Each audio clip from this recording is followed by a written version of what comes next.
दर्शक बंधु जदि आपण आम चैनल को सब्सक्राइब करना शीघ्र सब्सक्राइब करनी पाखरे थिबा बेल आइकन को प्रेस करंतु लाइक करंतु एवं सांग मानक संगे शेयर करंतु। Hello friends, welcome to my channel Odisha study point. आपण माने स्क्रीन रे देखि पारथबे एठा जो गोटे शॉर्ट नोटिस जोटा कि Odisha subordinate staff selection commission रो। तो कौन रही नोटिसटा चलतु डिटेल देखा।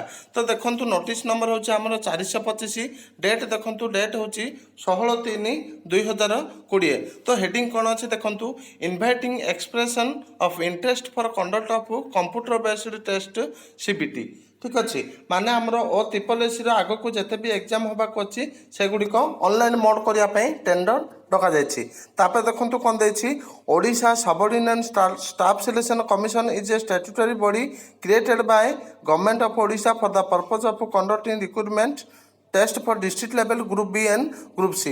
माने ये कहुच्छी कि आमर Odisha subordinate staff selection commission district level जिते भी ग्रुप बी आ ग्रुप सी पोस्ट अच्छी सेगुड़ी को कंडक्ट करुच्ची।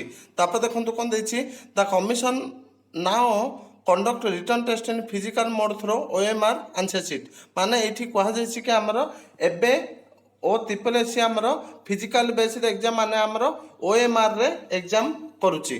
तापर देखो कौन देछि the commission is now exploring the possibility of conducting computer based test for its examination. माने एबे ओ ट्रिपल एस चाहूँगी कि ऑनलाइन मोड रे एग्जाम करबा पय माने सीबीटी। तापर देखो कहुच्छी therefore expression of interest is hereby inviting for interest agencies having adequate experience in conducting computer based test in a large scale. माने आमर ये टेंडर डका जोटा कि टेंडर 30/4/2020 सुधा दवापाई कहुई।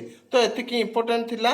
माने आमर आगु को एबे आरआई अमीन वैकेंसी बाहर सुपरवाइजर वैकेंसी बाहर आमर HEW आउ विलेज एग्रीकल्चर वर्कर भी वैकेंसी बाहर सॉरी एग्जाम होबाक जाउछि सेगुड़िक ऑनलाइन हो पारे। तो एतिकी इम्पोर्टेंट न्यूज थिला मु आपनको जनैली। Thank you.